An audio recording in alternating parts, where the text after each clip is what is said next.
그러나 아버지는 종들에게 말하였다. 어서 가장 좋은 옷을 꺼내서 그에게 입히고 손에 반지를 끼우고 발에 신을 신겨라. 그리고 살찐 송아지를 끌어내다가 잡아라. 우리가 먹고 즐기자. 나의 이 아들은 죽었다가 살아났고 내가 잃었다가 되찾았다. 그래서 그들은 잔치를 벌였다. 그러나 그는 아버지에게 대답하였다. 나는 이렇게 여러 해를 두고 아버지를 섬기고 있고 아버지의 명령을 한 번도 어긴 일이 없는데 나에게는 친구들과 함께 즐기라고 염소 새끼 한 마리도 주신 일이 없습니다. 그런데 창녀들과 어울려서 아버지의 재산을 다 삼켜버린 이 아들이 오니까 그를 위해서는 살찐 송아리를 잡으셨습니다. 아버지가 그에게 말하였다. 얘야, 너는 늘 나와 함께 있으니 내가 가진 모든 것은 다 내 것이다. 그런데 너희 이 아우는 죽었다가 살아났고 내가 잃었다가 되찾았으니 즐기며 기뻐하는 것이 마땅하다. 아까 일찍 오신 분들은 말씀을 드렸겠지만 요즘 제가 약을 먹고 있어 죽을 것 같습니다. 약을 먹으면 이렇게 좋아지는 게 아니고 약을 먹었는데 나날이 몸이 너무 힘듭니다. 그래서 목사님이 이게 다 성서적이라고 이렇게 죽을 것 같아야 산다고 이렇게 말씀을 하셨습니다. 오늘의 본문을 제가 선택한 데는 세 가지 이유가 있습니다.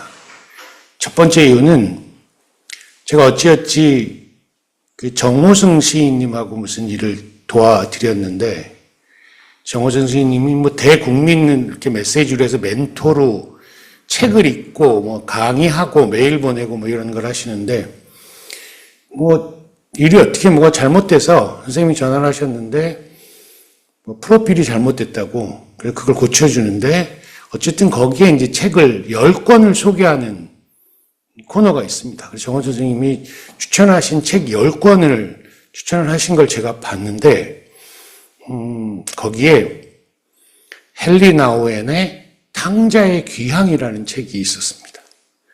헨리 나우엔은 잘 알고 있는 그런데 한 번도 그의 책을 읽어보지 않은 저하고는 조금 신앙의 성격이 다르다고 생각한 신부이자 영성신학자입니다. 우리나라에도 약 몇십 권의 책이 번역되어 나와 있습니다. 근데 그 분의 책 중에 제일 유명한 책이 탕자의 귀향입니다. 그래서 제가 사서 읽어봤지요. 이게 첫 번째 이유입니다. 두 번째, 그 탕자의 귀향이라는 책을 쓴 헨리 나우엔의 동기가 렘브란트의 탕자의 귀향이라는 작품을 보고 쓴 책입니다. 그 그림이 이 그림입니다.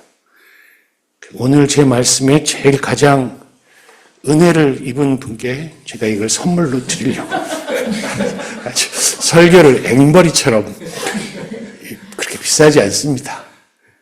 헨리 나우엔이 러시아를 우연히 갔다가 생테크부르크 뭐 무슨 박물관에 있다고 하더라고요.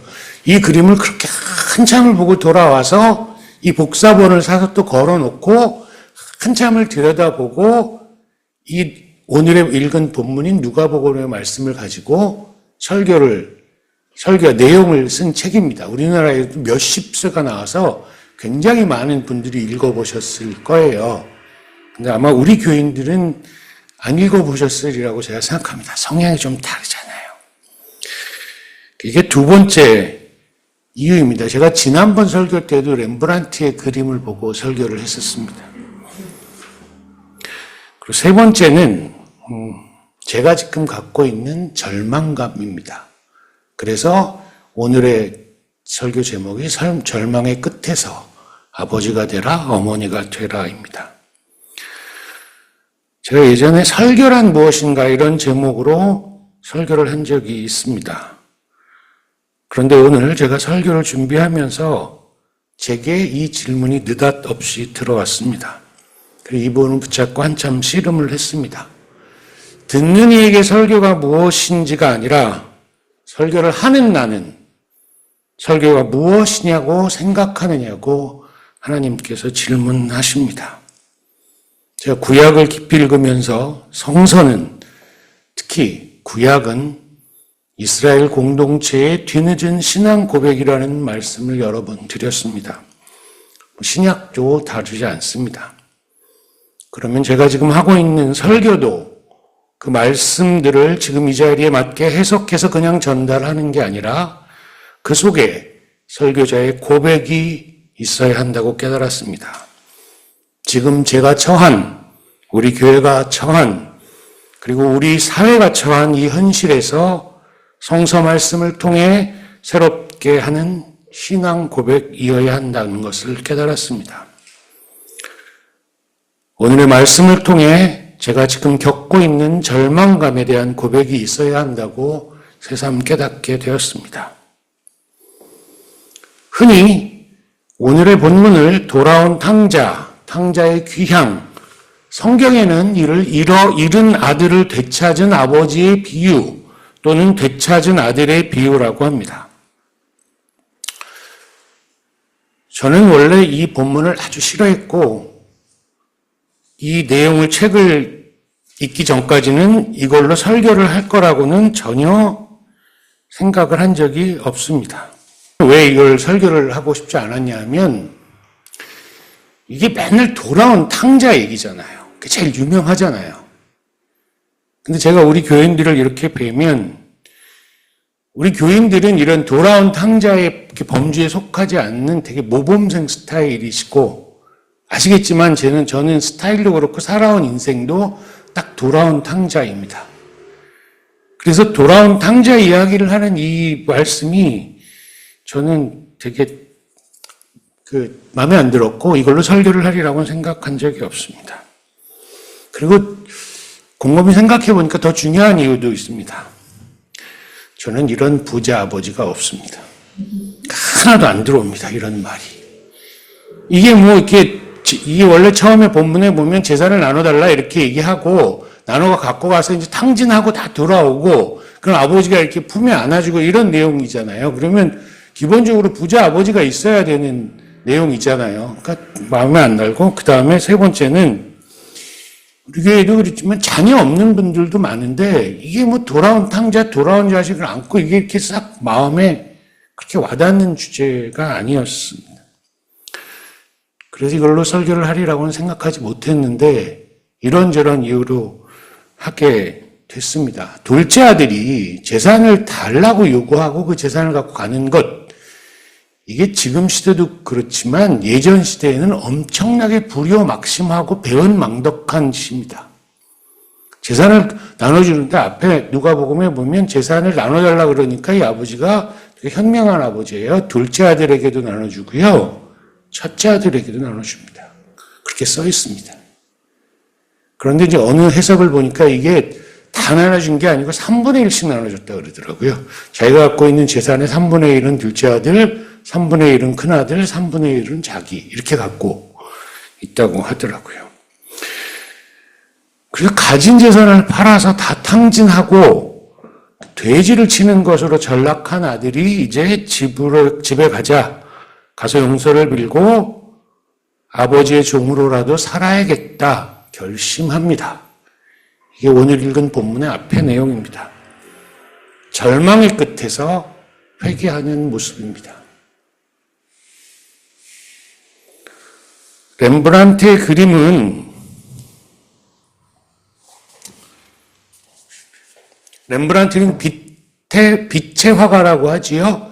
여기 이렇게 선명하게는 안 나와 있지만 이렇게 나와 있는데 이걸 한번 유심히 보시면 어떤 느낌이 드시나요?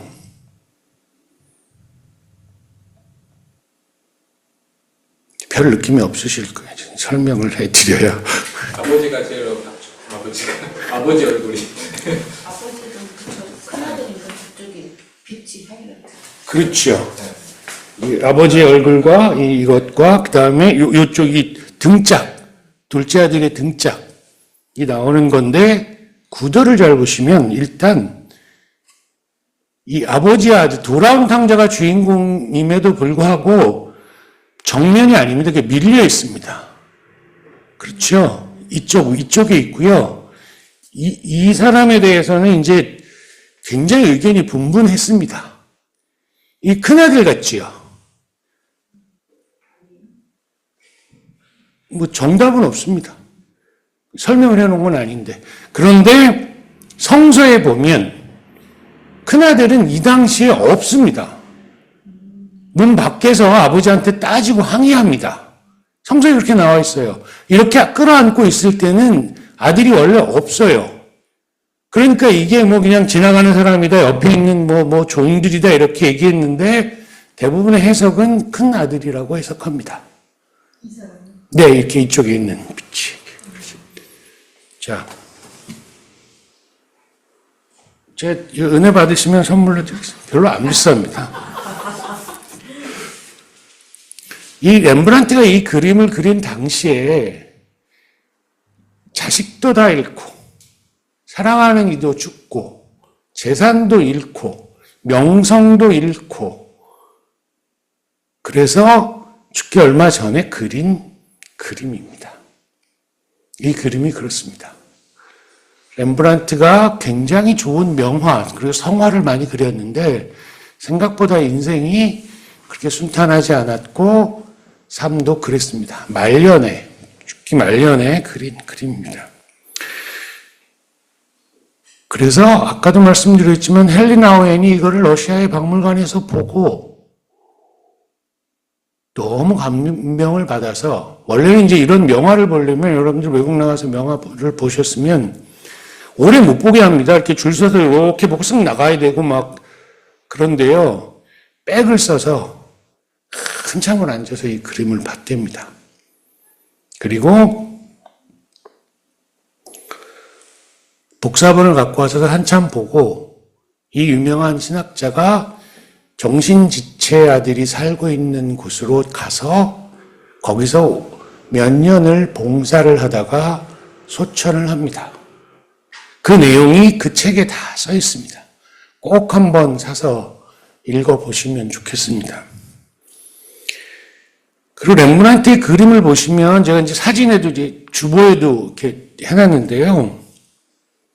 한쪽은 신발을 신고 있고 한쪽은 벗은 발입니다.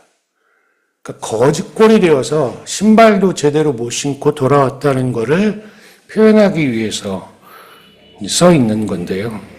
새 신발과 새 옷을 입히고 잔치를 열어주는 모습을 그립니다. 오늘의 말씀의 2절부터 24절까지인데요. 신발은 항상 매우 중요한 의미를 지닙니다. 출애굽기에도 보면 발이 부르튼 적이 없게 하신 하나님 이런 말씀 나오죠. 그리고 아직도 신발을 제대로 못 신고 사는 지구상에 가난한 이들이 많습니다. 우리도 돌아보시면 그 메이커 신발에 대한 로망 이런 거 있지 않으셨나요? 그래서 이렇게 펜으로 이렇게 나이스 이런 거 그리고 신고 요즘 친구들한테는 얘기가 안 되지만 그래서 저도 되게 가난하게 자라서 그 신발에 대한 집착이 많이 있는 것 같습니다.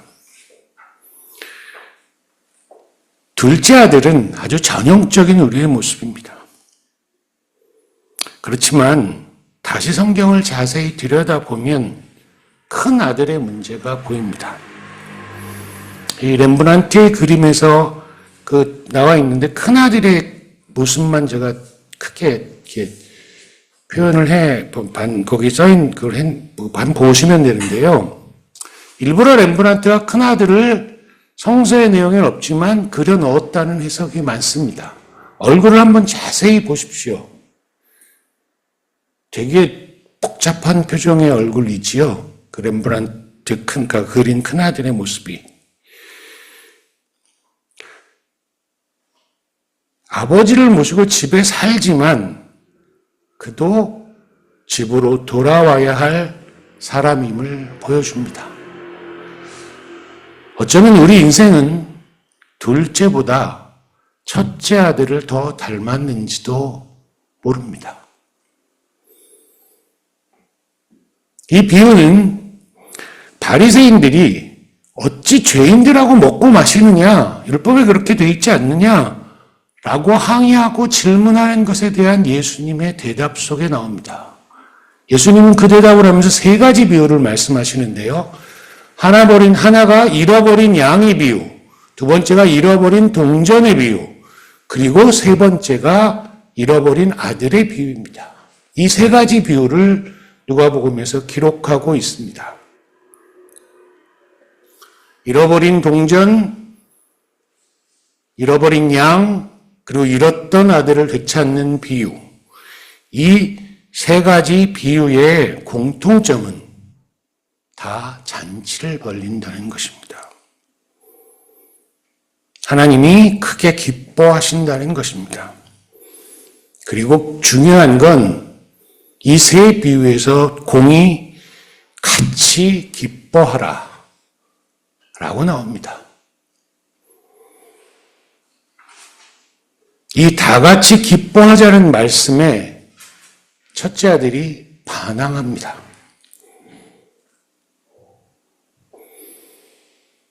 오늘 읽은 본문에 나오는 말씀입니다. 나한테는 아버지가 해준 게 없잖아요. 나한테는 칭찬도 안 해주고 아무것도 안 해주시는데 저 아버지 재산을 다 탕진하고 온 저놈한테는 이렇게 큰 잔치를 벌려주면서 나한테는 염소도 한 마리 안 잡아주시지 않습니까? 라고 항의합니다. 잃었던 동생, 거지꼴이 되어오는 동생이 집에 돌아왔는데 같이 기뻐하지 않고 항의합니다. 그러니까 아버지가 뭐라고 본문에 나옵니까? 내 것이 다 내 것 아니냐? 우리가 같이 기뻐하자. 같이 잔치에 참여하자. 이렇게 아버지가 말하는 게 오늘의 본문입니다. 헨리 나우엔도 책에서 자기는 늘 돌아온 탕자였지 첫째 아들 같다고 생각해 본 적이 없었다고 고백합니다. 여러분이 잘 아시는 포도원의 비유에 보면 늦게 와서 일해도 자기와 똑같은 품삯을 받는 일꾼들에 대해서 다른 일꾼들이 화를 냅니다. 늦게 와서 일해도 하루치 양식을 얻는 이웃에게 함께 기뻐하지 않고 불공평하다고 화를 냅니다. 이게 우리의 모습입니다. 다른 이와 비교하고 불공평하다, 불평합니다. 하나님이 원하시는 건 이런 모습이 아닙니다. 그런데 우리는 늘 비교하고 왜 나만 하나님이 아무것도 주시지 않는지, 칭찬해 주시지 않는지 불평합니다. 그리고 자기를 비하하고 믿음이 흔들립니다. 그런 마음으로 교회에 가면 교회에서 자꾸 넌 회인이다, 죄인이다, 회개해라 이렇게만 말합니다. 제가 아까 처음에 와서 오늘 이런 찬송은 처음 불러보지 않냐는 얘기를, 우리가 처음 부른 찬송이 많은데요. 굉장히 여러 번 말씀을 하시는 걸 보면서 이야, 정말 하나님의 은혜가 끝이 없다 이런 생각을 했습니다. 오늘 부른 찬송 그래도 괜찮지 않으셨어요? 저도 처음 불러봅니다. 오늘의 본문을 바탕으로 하는 찬송가가 몇 개나 있을까요? 6곡이나 있습니다. 6곡. 자, 273장에 나 주를 멀리 떠났다. 280장 전부여 의지 없어서, 278장 여러 해 동안 주 떠나, 525장 돌아와 527장 어서 돌아오. 이게 모두 둘째 아들의 이야기입니다. 그 6곡 중에서 오늘 부른 509장만 기쁜 일이 있어 잔치를 벌린다. 요것만 조금 다른 내용으로 있는 찬송입니다. 그래서 제가 이 찬송가를 골랐습니다. 주제가, 이 누가복음에 나온 이 세 가지 비유의 주제가 잃어버린 아들을 되찾는 것이기도 하지만 더 중요하게 함께 잔치를 벌리자라는 하나님의 말씀이다. 이런 걸로 해석을 하는 건데요. 나머지는 자꾸 돌아오래요. 돌아온 탕자 뭐 이런 얘기들을 하고 있는데 오늘 부른 찬송만 잔치를 벌리자라고 돼 있어서 골랐던 내용입니다. 우리가 세상에 치이고 세상이 바뀌지 않고 아직도 악이 성행하고 악한 사람들이 판을 쳐도 하나님이 우리에게 말씀하시는 건 한 사람의 죄인이 돌아오는 것을 내가 기뻐한다. 함께 잔치를 열자 하십니다. 불공평하다, 세상이 바뀐 게 없다 이러면서 늘 불평하고 냉소적인 우리에게 그 한 사람 때문에 기뻐하라 하십니다. 우리는 매일매일 순간순간 그런 냉소주의와 기쁨 사이에서 갈등합니다. 우리가 하나님 안에서 기뻐하며 사는 유일한 방법은 하나님을 신뢰하고 감사하는 삶. 그런데 이게 그냥 되는 게 아니라 우리의 삶을 걸고 매일매일 훈련하는 일이라고 헬리나우에는 말합니다. 둘째 아들만 집으로 돌아와야 하는 게 아닙니다. 첫째 아들도 집에 돌아와야 합니다. 내 아버지 집에는 거할 곳이 많다 하십니다.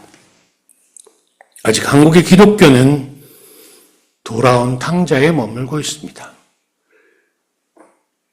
이제야 조금씩 첫째 아들 이야기를 합니다. 저는 평생 돌아온 탕자였습니다.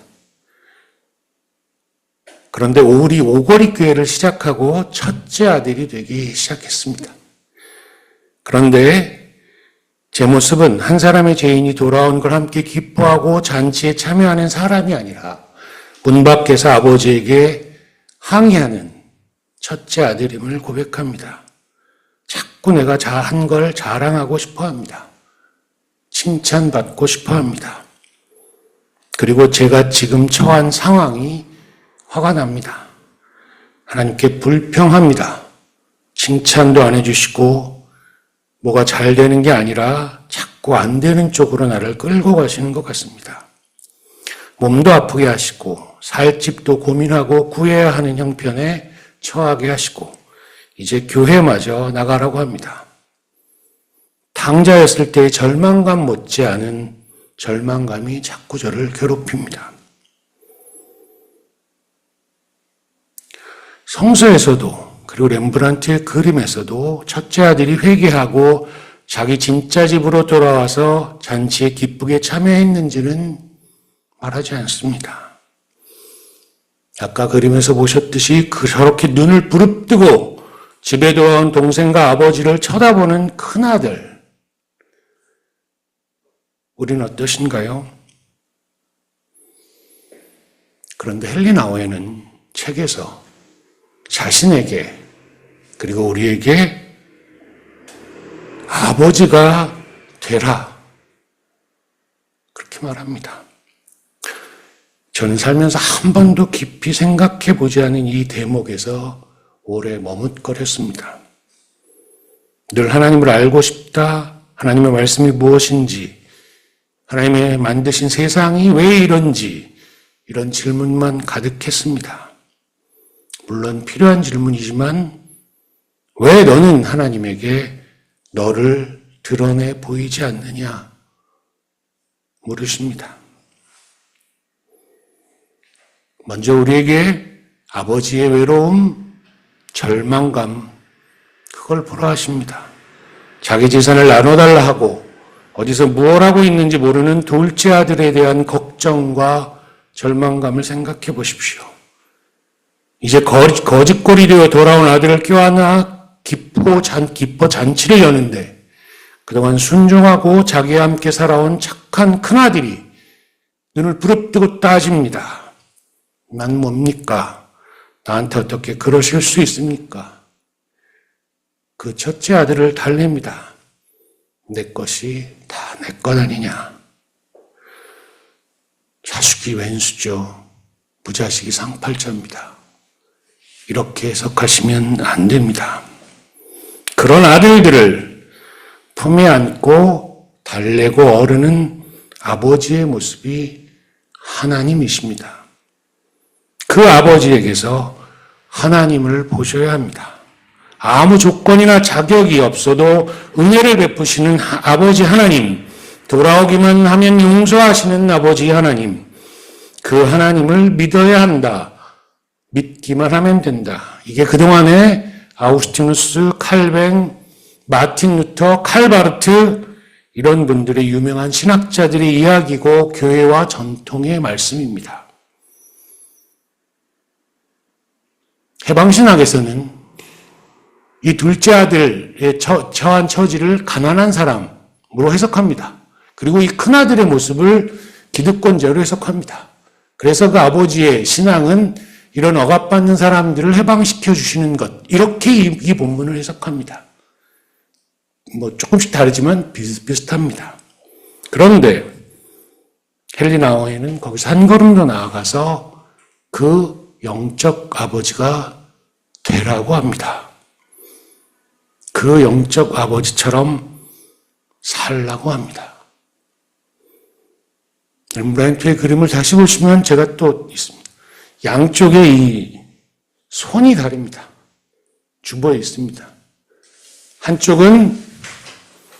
한쪽은 아버지의 손이고 한쪽은 어머니의 손입니다. 그렇죠? 이렇게 자세하게 여러 가지로 해석해 놓은 게 있는데 하나는 아버지의 손이고 하나는 어머니의 손입니다.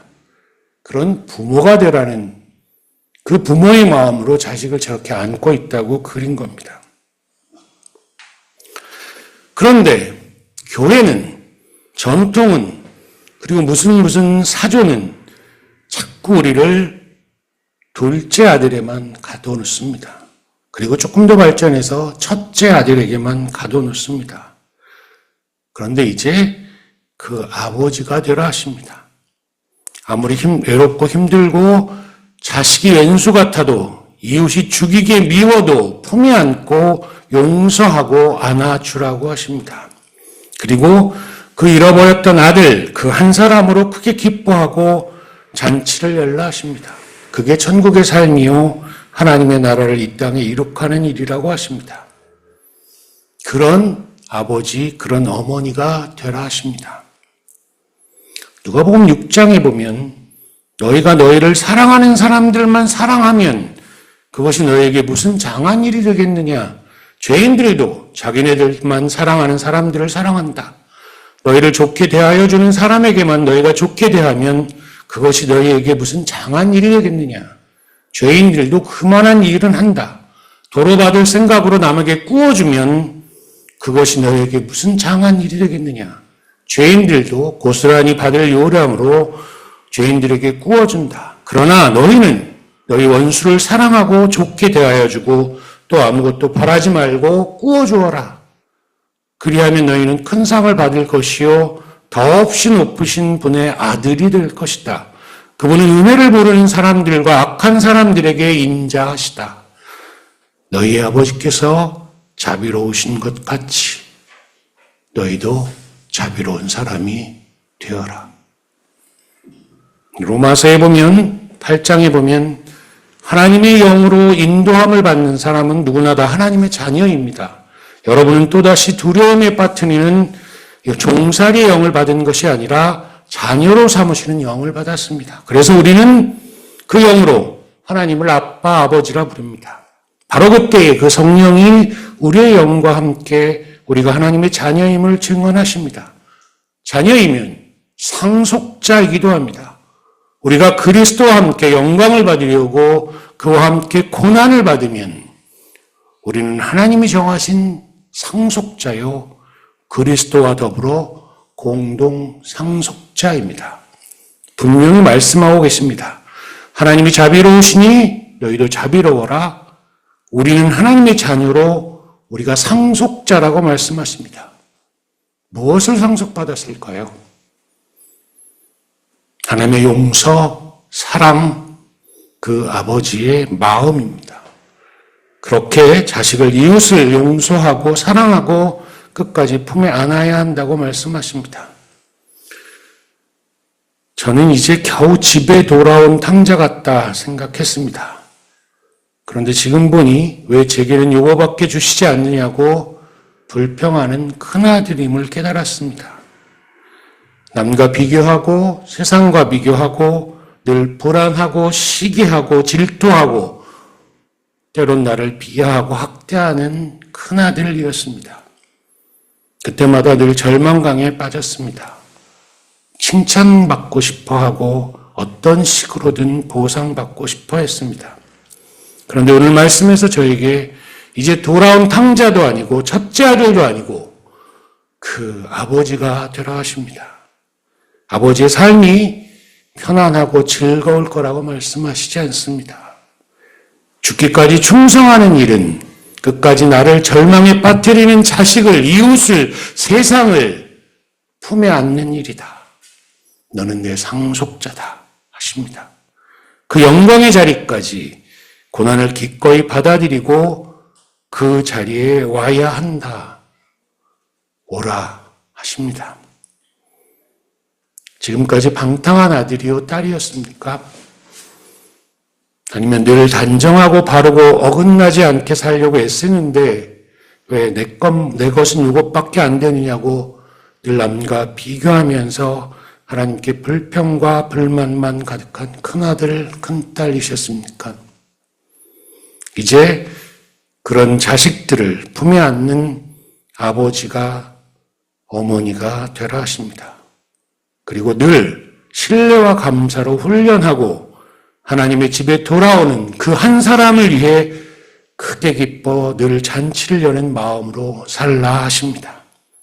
그러면 매일이 잔치 같은 인생이 된다 하십니다. 매일 잔치를 여는 인생을 사십시다. 기도하시겠습니다.